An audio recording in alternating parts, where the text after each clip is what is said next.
السلام عليكم ورحمة الله وبركاته. الحمد لله رب العالمين وصلى الله وسلم وبارك على نبينا محمد وعلى آله وصحبه أجمعين وأشهد أن لا إله إلا الله وحده لا شريك له وأشهد أن محمدا عبد الله ورسوله صلى الله عليه وسلم. أما بعد. En cette soirée du 23 du mois de Rabi' al-Thani de l'an 1437 de l'hégire du prophète Mohammed sallallahu alayhi wa sallam, nous entrons incha'Allah ta'ala dans le 40e cours de l'étude des leçons importantes pour toute la communauté de son auteur, l'aimable cheikh Abdul Aziz ibn Abdillah ibn Baz, qu'Allah lui fasse miséricorde, illumine et élargisse sa tombe, qu'Allah tabaraka wa ta'ala lui pardonne ses fautes et le fasse entrer au paradis. Nous sommes toujours dans la dernière leçon, la leçon 18, sur les règles relatives aux funérailles. Et nous sommes dans le 8e point, celui de la description de l'enterrement. Et nous avons vu que nous devons boucher le lahd, qui est ce trou que l'on creuse sur la paroi de la tombe, celle qui est en direction de la qibla. Puis on va la refermer, et il est de la sunna du prophète sallallahu alayhi wa sallam, il est recommandé de dire Bismillah wa ala millati rasulillah, et dans une variante de ce hadith Bismillah wa ala sunnati rasulillah sallallahu alayhi wa sallam. Et ce récit est rapporté par l'imam Abu Daoud et d'autres, d'après le noble compagnon Abdullah ibn Umar radiyallahu anhuma. Cette parole signifie au nom d'Allah et selon la religion du messager d'Allah, c'est-à-dire selon la sunna du messager d'Allah. En appliquant cette sunna, on procède à l'enterrement de ce défunt. Cheikh Ibn Baz rahimahullah nous dit: on surélève la tombe de la surface du sol d'un empan. Si c'est possible, on entrepose des cailloux par-dessus et on asperge le dessus d'eau. Nous parlons maintenant de la fin de l'enterrement. Après avoir bouché complètement le trou, est-ce que l'on doit ajouter de la terre? Et si on ajoute de la terre, à quelle hauteur? La réponse: nous devons effectivement ajouter de la terre et élever cette terre de la taille d'un empan. Et l'empan, c'est ce qui équivaut à peu près 20 cm.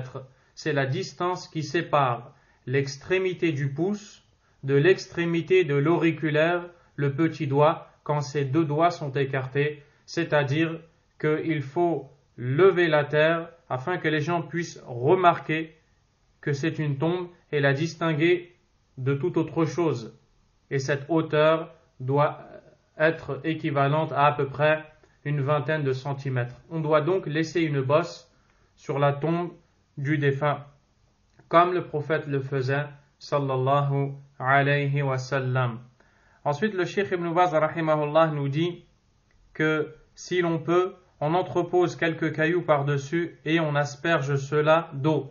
Pourquoi? Le Cheikh Abd al-Razzaq hafidahullah a dit ceci dans le but que la terre que l'on a utilisée pour reboucher le trou et former cette bosse d'une hauteur d'à peu près 20 cm puisse rester ferme et solide, afin que sa tombe ne soit pas abîmée.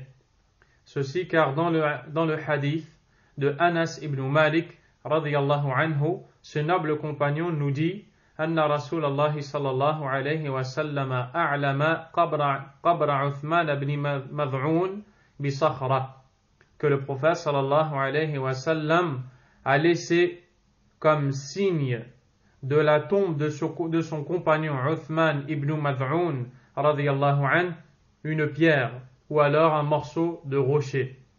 Cheikh Ibn Baz rahimahullah nous dit: il est recommandé à ceux qui assistent à un enterrement de se tenir debout près de la tombe et d'invoquer Allah pour le mort.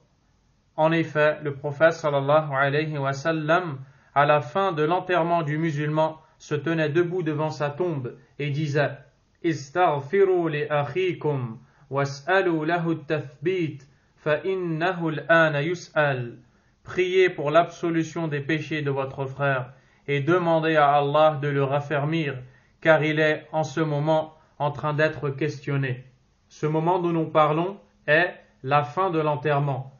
Une fois avoir fait cette bosse et que l'enterrement est terminé, c'est à ce moment même que les deux anges appelés Nakir et Munkar se présentent au défunt dans sa tombe. À ce moment où il n'y aura plus personne avec lui, il sera seul et il l'interrogera en lui demandant « Qui est ton Seigneur? Quelle est ta religion?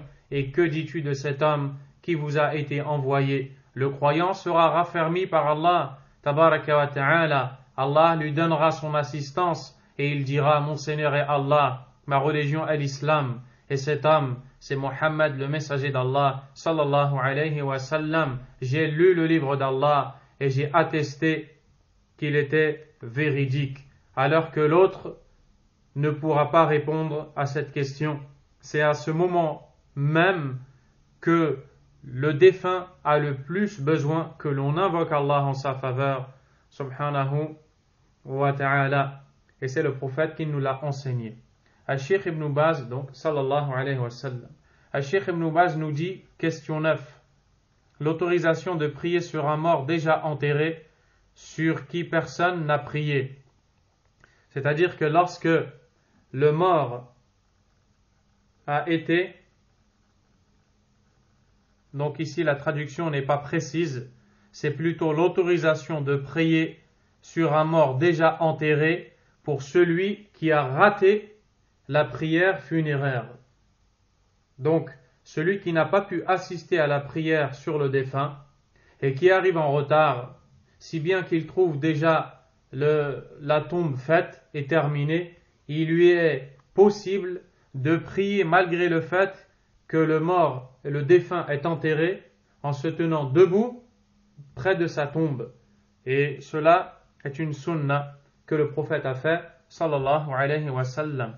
Si une personne est morte et personne n'a accompli la prière mortuaire sur elle, c'est-à-dire, parce que ici c'est une erreur de la part du traducteur, si une personne est morte et une autre a raté la prière mortuaire sur elle, il est recommandé de la faire sur elle après l'enterrement, parce que le prophète sallallahu alayhi wa sallam l'a faite à condition que ce soit dans le mois qui suit son enterrement.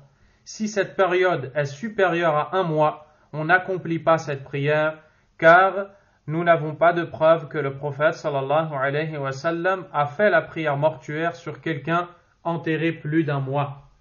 Ce sont donc quelques questions qui ont été citées ici et soulevées par le Cheikh Ibn Baz, rahimahullah ta'ala, relatives aux retardataires dans la prière mortuaire.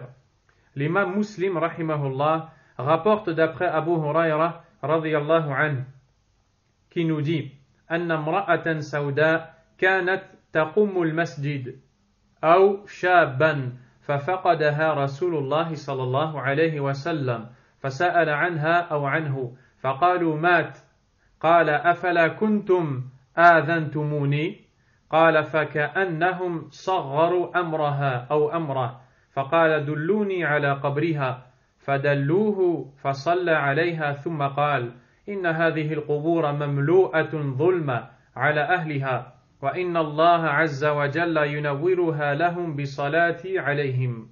Dans ce récit, Abu Huraira radiyallahu anhu nous enseigne qu'il y avait à l'époque du prophète sallallahu alayhi wa sallam une femme noire ou un jeune qui nettoyait la mosquée en ramassant ses ordures. Un jour, le prophète sallallahu alayhi wa sallam a remarqué son absence, chose à cause de laquelle il interrogea ses compagnons au sujet de cette personne. Les compagnons lui dirent « Elle est morte ». Le prophète sallallahu alayhi wa sallam leur dit « Pourquoi ne m'avez-vous pas informé ?» Comme si qu'on n'avait pas donné la juste valeur à cette personne défunte. Puis, le prophète sallallahu alayhi wa sallam a dit « Indiquez-moi le lieu de sa tombe. » Il est allé près de sa tombe, alayhi salatu wassalam, et a prié sur elle. Et cette femme était enterrée. On avait déjà prié sur elle. Elle était enterrée Mais le prophète sallallahu alayhi wa sallam a voulu prier sur elle. Et par cet acte, il nous a enseigné qu'il est possible à l'un d'entre nous, s'il venait à être retardataire, de prier même sur la tombe. Puis le prophète sallallahu alayhi wa sallam a dit, certes, ces tombes sont remplies de ténèbres pour leurs habitants. Et Allah illumine ces tombes par la prière que j'effectue en leur faveur. Et ce qu'il faut dire dans l'invocation que l'on fait en faveur du défunt est la même que l'on fait dans la prière accomplie avant l'enterrement du défunt. Il n'y a aucune différence dans cela, walhamdulillah. Voyons aussi que Cheikh Ibn Baz rahimahullah a appuyé sur le fait que la période où l'on peut effectuer cette prière même en retard ne doit pas dépasser un mois. C'est ce qui a été rapporté de l'imam Ahmad rahimahullah ta'ala qui a dit yusalli ala al-qabri ila shahr. On peut prier sur la tombe jusqu'à un mois. Il dit أكثر ما سمعنا عن ابن المسيب أن النبي صلى الله عليه وسلم صلى على قبر أم سعد بن عبادة بعد شهر. La période la plus longue qui nous est rapportée du prophète sallallahu alayhi wa sallam, c'est sa prière qu'il a effectuée sur la défunte appelée Umm Sa'd ibn Ubada, la mère du compagnon Sa'd radiyallahu anhu, ibn Ubada, après un mois.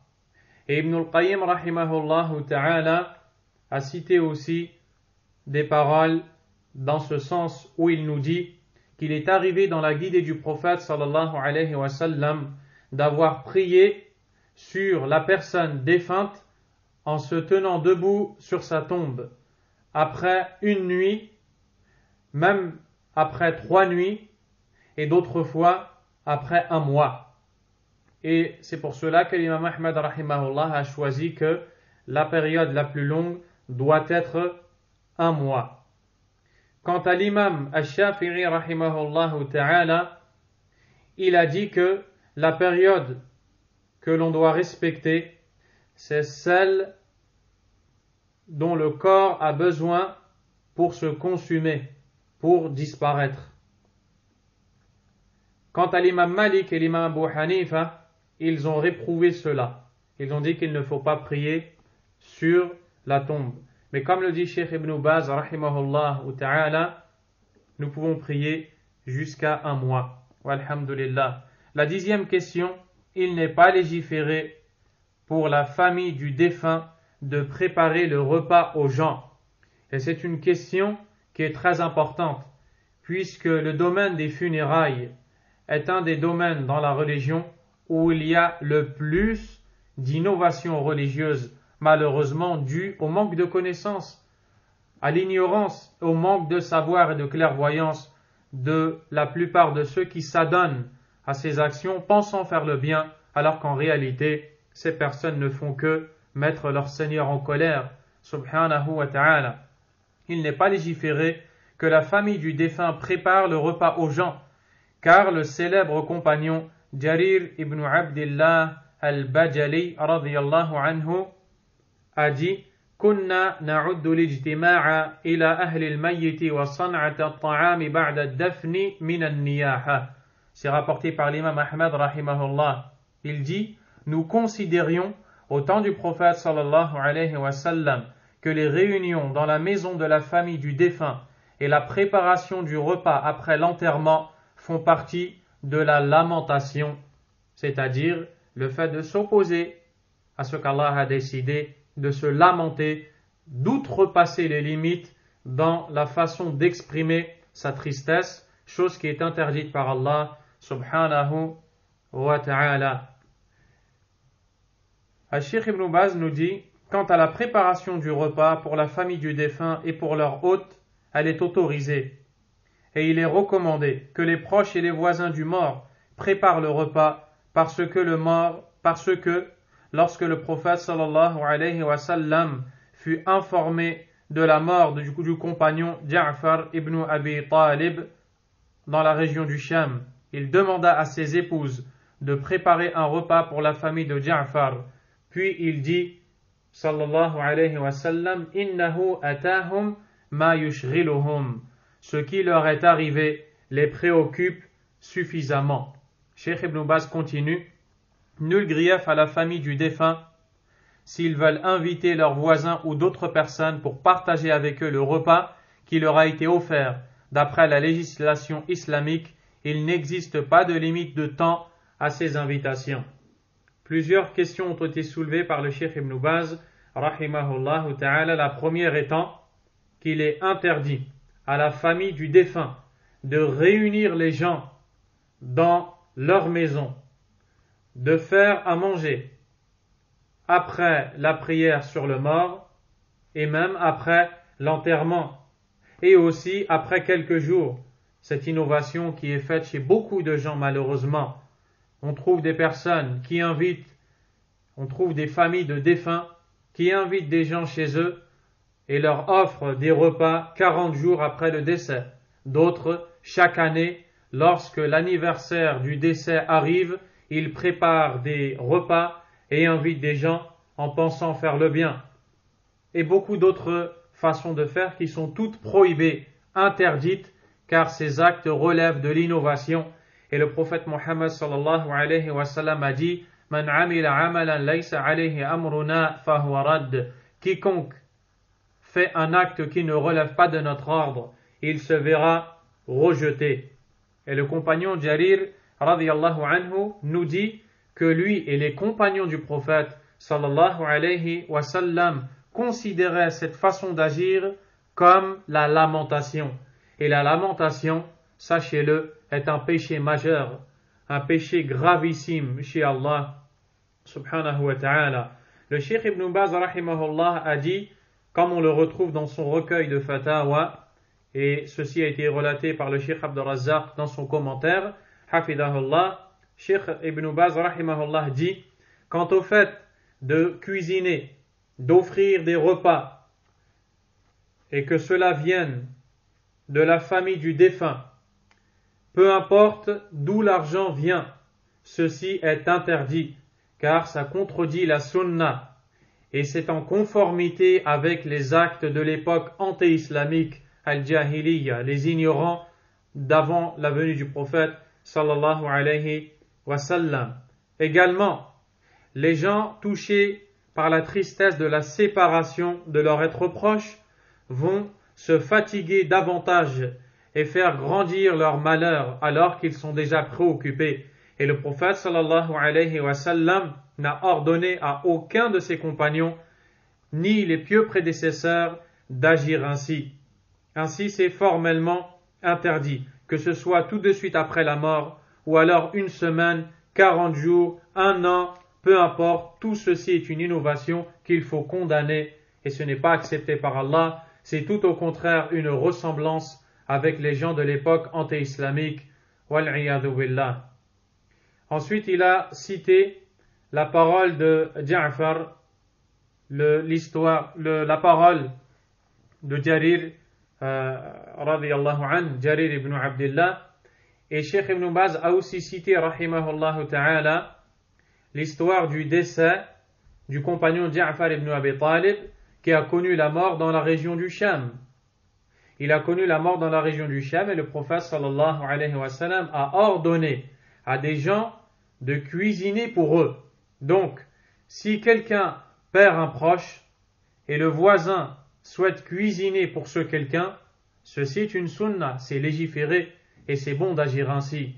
Mais la personne qui perd le défunt, la famille du défunt, ne doit pas cuisiner et réunir les gens dans leur maison. Également, si le voisin a donc offert un repas à la famille du défunt, et s'il s'avère que le repas est suffisant pour plus de personnes que le nombre de cette famille, il n'y a pas de mal à inviter des personnes dans le but de manger ce repas qui a été cuisiné. Mais il ne faut pas dépasser les limites d'Allah en faisant ce qui a été interdit, comme vous venez de l'entendre. Et donc, Cheikh Ibn Baz rahimahullah passe à la 11e question et nous dit: il est interdit à une femme de porter le deuil d'une personne plus de 3 jours, sauf pour son mari, pour lequel elle doit porter le deuil pendant 4 mois et 10 jours. Il dit aussi, il est interdit à une femme de porter le deuil d'une personne plus de 3 jours, sauf pour son époux, pour lequel elle doit porter le deuil durant 4 mois et 10 jours. Si la femme est enceinte, le deuil se termine à l'accouchement, comme le prouvent les récits prophétiques authentiques. L'homme, quant à lui, n'a pas le droit de porter le deuil de quiconque faisant partie de la famille ou non. Donc nous voyons que la question du deuil est spécifique à la femme. L'homme ne porte pas de deuil quand il perd un être proche, contrairement à la femme. Et lorsque nous parlons du deuil, ce que l'on appelle en arabe al-ihdad, il implique 5 choses. La première, la femme, l'épouse du défunt, donc si le défunt est son époux, devra rester chez elle pour une période de 4 mois et 10 jours. Elle ne sortira de sa demeure qu'en cas de nécessité. Deuxièmement, elle ne doit pas se parfumer, que ce soit en appliquant le parfum sur son corps et même sur ses vêtements. Elle ne doit pas appliquer sur son corps al-hinna, le henné. Troisièmement, elle ne doit pas porter de parure de bijoux et s'embellir. Quatrièmement, elle ne porte pas des vêtements neufs ou alors des vêtements embellissants. Cinquièmement, elle ne met pas sur ses yeux al-kuhl, c'est ce qui est l'équivalent du mascara ou al-kuhl que l'on met sur les cils.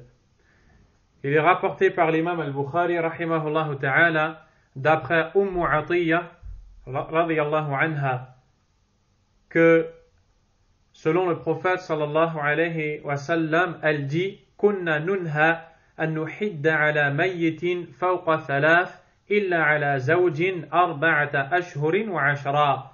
Nous avions l'interdiction de porter le deuil pour un mort pour une période de plus de 3 jours, exception faite de l'époux pour lequel nous devions porter le deuil pendant une période de 4 mois et 10 jours. D'après Habiba radiyallahu ta'ala anha, dans le récit rapporté également par Al-Bukhari et Muslim, elle nous dit سمعت النبي صلى الله عليه وسلم يقول لا يحل لامرأة تؤمن بالله واليوم الآخر أن تحد على ميت فوق 3 إلا على زوج فإنها تحد عليه 4 أشهر وعشرا. Il n'est pas autorisé à une femme croyant en Allah et au jour dernier de porter le deuil pour un défunt pendant une période plus grande que 3 jours, à l'exception de son époux pour lequel elle devra porter le deuil pendant une période de 4 mois et 10 jours. Et il y a une exception ici, nous parlons de la période de 4 mois et 10 jours, et c'est le cas de la femme enceinte. Pour le cas de la femme enceinte, elle devra porter le deuil tout au long de sa grossesse. C'est-à-dire que si l'époux vient à décéder alors que la femme porte l'enfant depuis 1 mois, il lui reste toute la grossesse à terminer, c'est-à-dire à peu près 8 mois. Et si l'époux décède alors qu'elle est à 8 mois, il lui reste 1 mois, et ainsi de suite. Car Allah a délimité le temps de viduité pour les femmes enceintes dans Surat At-Talaq, le divorce, le verset 4. Vous pourrez y revenir, Inch'Allah ta'ala. Quant à l'homme, lui, il n'a pas le droit de porter le deuil pour quiconque, que ce soit de ses proches ou tout autre être cher.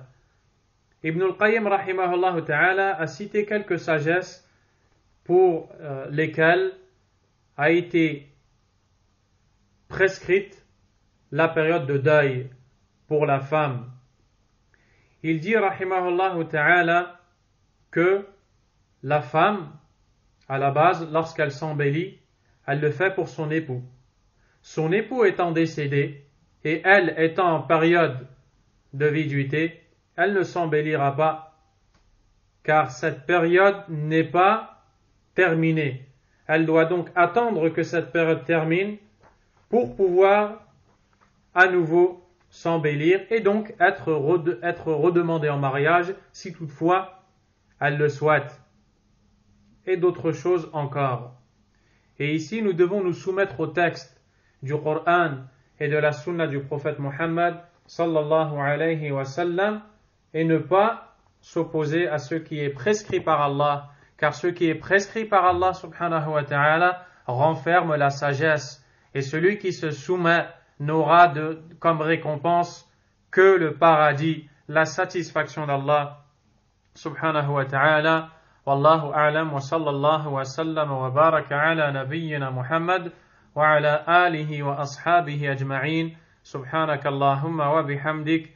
أشهد أن لا إله إلا أنت أستغفرك وأتوب إليك